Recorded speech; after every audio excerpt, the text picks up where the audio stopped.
o es terrorista. El tema es concreto. En el derecho penal internacional existen tres clases de delitos: delitos de lesa humanidad, delitos de guerra y delitos de agresión. Entonces, la primera gran pregunta es: ¿los delitos del derecho penal internacional tienen o no tienen tipicidad? ¿Constituyen o no constituyen tipos penales? En el derecho internacional es evidente que la costumbre es la fuente de producción del derecho internacional. Por eso el derecho internacional está como está, dicho sea de paso. No porque a todos los institutos que tuvieron a bien iluminarnos en el caso Fujimori con sus amicus curiae, donde decían que era culpable y está probado, a todos les mandé una carta donde le dije: queridos señores, ya que tuvieron a bien iluminarnos en el caso Fujimori, ¿por qué no me acompañan la denuncia que han presentado contra el presidente Obama? Porque en tiempo real el presidente Obama comandó una operación especial de las fuerzas especiales de los Estados Unidos. Le dicen: está Osama, una mujer y 2 niños, ¿qué hacemos? Mátenlo. ¿Alguien ha procesado al presidente Obama? No. ¿El instituto, la clínica George Washington ha presentado alguna denuncia? No la presentará algún día, jamás. Porque justamente es doble estándar, es político. ¿Qué pasó en Nuremberg? En Nuremberg no es que no existía Estado, dicho sea de paso, partieron el Estado de Alemania, se repartieron en una torta. Uno lo volvieron comunista y el otro capitalista. Y no es que no existía un Estado y no existía legislación. En Nuremberg se dio el fenómeno que Gustavo Radgruss denominó el no derecho. ¿Por qué se tuvo que crear el Estatuto de Nuremberg? No solo para determinar la competencia y creación de un tribunal, sino para tipificar los delitos que habían cometido los nazis. Porque en la legislación interna de la República Nacional Socialista y en la legislación interna años después de la República Democrática Alemana, donde se creó la tipicidad, se destruyó la tipicidad, la ley permitía las violaciones de los derechos humanos.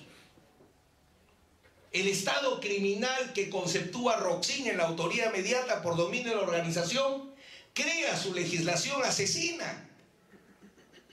Y la ley del Tercer Reich, del régimen nacional socialista, permitía la destrucción masiva del pueblo judío.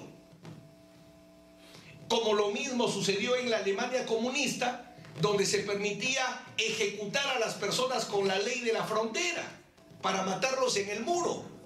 Entonces, donde se tuvo que dejar de lado al principio de legalidad es porque se encontró el no derecho. Leyes del país que permitían las violaciones de los derechos humanos. Esa excepción se dio en la Alemania nazi, se dio en la Alemania comunista, se dio en Ruanda.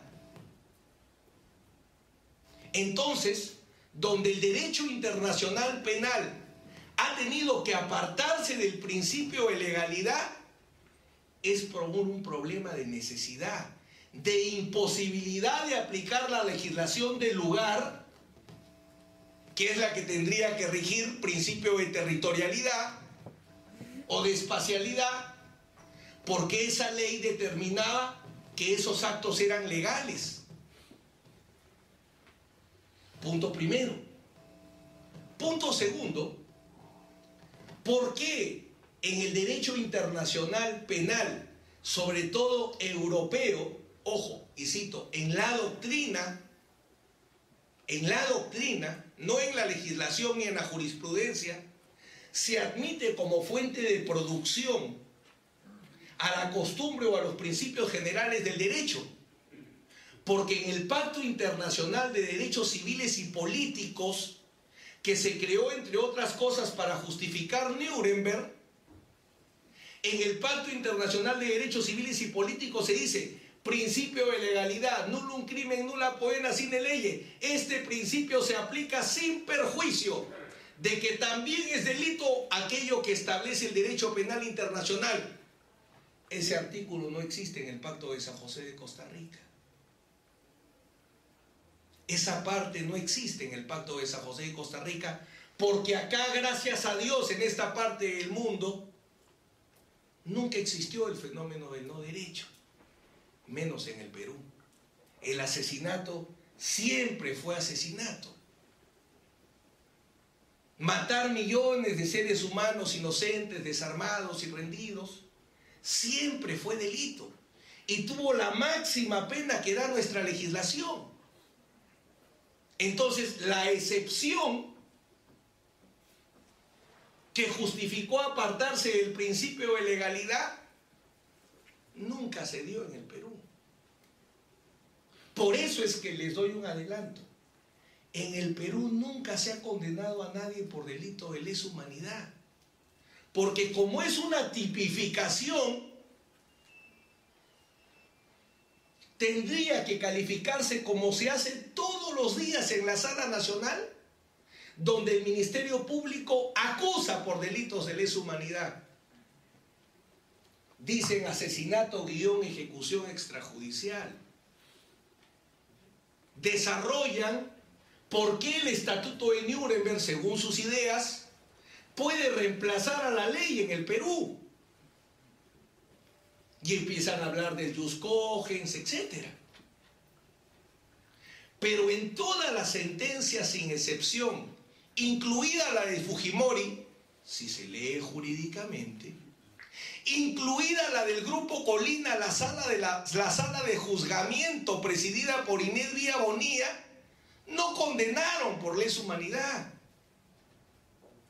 En la parte resolutiva dice, condeno por asesinato, condeno por el artículo 108 del Código Penal, y no hay ninguna fundamentación donde la sala diga, yo condeno por lesa humanidad porque puedo prescindir del tipo penal, porque acojo el derecho internacional.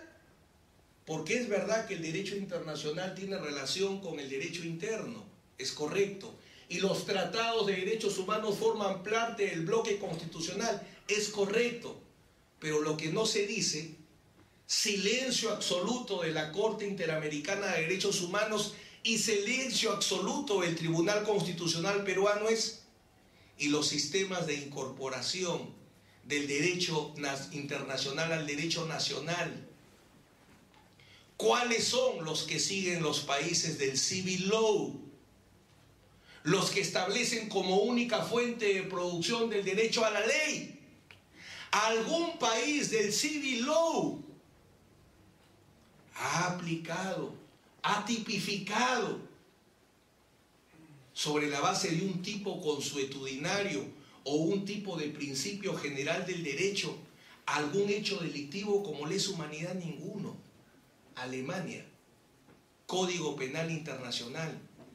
Italia, España y todos los países de Latinoamérica sin excepción han recurrido al sistema de la modificación, porque las normas internacionales en materia de derecho penal, los tratados de derecho penal, no son self-executed, no son de ejecución, de autoejecución o ejecución inmediata, requieren modificación en la legislación interna. Por eso es que la desaparición forzada, porque sí están tipificados los delitos de lesa humanidad, ojo, son sinónimos de delitos contra la humanidad, están tipificados desde 1998. Y sin embargo, el delito de desaparición forzada no sigue la fórmula de la Convención Interamericana, no sigue la fórmula de la Declaración de las Naciones Unidas, y por eso acá solo es autor el funcionario público. Y por eso le metió un espadazo a esta red que trata de atrapar a todo el mundo, que decía secuestro, luego desaparición forzada, y todos felices, hasta que un día vine y dije, no, espérate gallo, el delito de desaparición forzada es un delito de infracción de deber. Entonces, si es un delito de infracción de deber, solo lo puede cometer la persona mientras que pueda violar el deber. Pero si cuando entró en vigencia la ley de desaparición forzada, en el mejor de los casos en 1991, para quienes consideren que el artículo de terrorismo lo era, ya la persona no era funcionario público porque hace 5 años había dejado el ejército. Quien no es funcionario público, ¿cómo viola un deber de función? Y eso motivó el acuerdo plenario en el cual dicen que solamente se comete el delito de desaparición forzada siempre y cuando al momento de entrar en vigencia se siga siendo funcionario público, porque los delitos permanentes también tienen reglas. ¿Se pueden aplicar todas las leyes a los delitos permanentes? Sí, pero siempre y cuando la persona siga siendo autor del delito. Si el secuestrador se va en el año 2 y el secuestro dura 10 años y en el año 9 se da la pena de muerte, ya no le puedo aplicar al secuestrador que se fue en el año 2. ¿Alguna sentencia ha tratado las reglas para determinar la aplicación de la ley en los delitos permanentes? Ninguna, ninguna. Entonces, los delitos de derecho penal internacional se tienen que tipificar. Así lo reconoce la Corte Interamericana de Derechos Humanos. La Corte Interamericana de Derechos Humanos, que vamos a ver en unos días si efectivamente dice que se ha violado o no se ha violado la sentencia de Barrios Altos. Me permito citar ejemplos muy concretos. La CIDH, caso Gómez Paquillauri, la CIDH, caso Barrios Altos, la CIDH, caso La Cantuta. En el caso Barrios Altos, como bien dice Carlitos Rivera, en la parte resolutiva no hay una sola línea sobre lesa humanidad. Dice que existe un proceso en el que se determine la verdad. No dice hagan una masacre. Y en un voto singular alguien hace una mención a lesa humanidad. En un voto singular. No veo al mismo tiempo que mis amigos, pero está bien. Cálmate.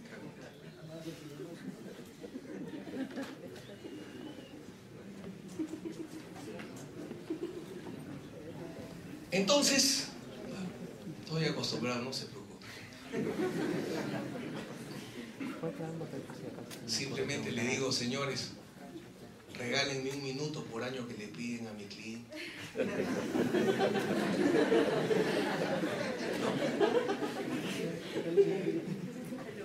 De todo, mi querido amigo, de todo. Seres humanos, como tú también, seres humanos. Entonces, vamos a otro tema, que es el más importante, ¿no? ¿Por qué la sentencia de Barrios Altos, y con este concluyo, por qué la sentencia de Barrios Altos no condena por lesa humanidad? Es por un argumento procesal, no sustantivo. La sentencia de Barrios Altos, por unanimidad, dice que no se puede condenar por lesa humanidad porque no se acusó, porque no hubo auto apertorio de instrucción y porque no hubo denuncia donde se hizo la tipificación de lesa humanidad. Carlos ha citado escritos de la parte agraviada, seguramente muy sesudos, pero no recuerdo haberlos escuchado en el juicio, donde como caso tipo utopía, mientras que la fiscalía decía homicidio culposo, yo me zampo como parte agraviada y digo, no, delito culposo, homicidio doloso. 10 años después, homicidio doloso. Yo no he visto eso en la parte agraviada, quizás puede haber sido en una audiencia que yo no haya ido. Pero lo cierto y lo concreto es que nos ha comentado escritos de la parte agraviada y nos ha comentado un dictamen de una excepción de prescripción. Pero nuevamente, lectura jurídica. ¿Dónde se determina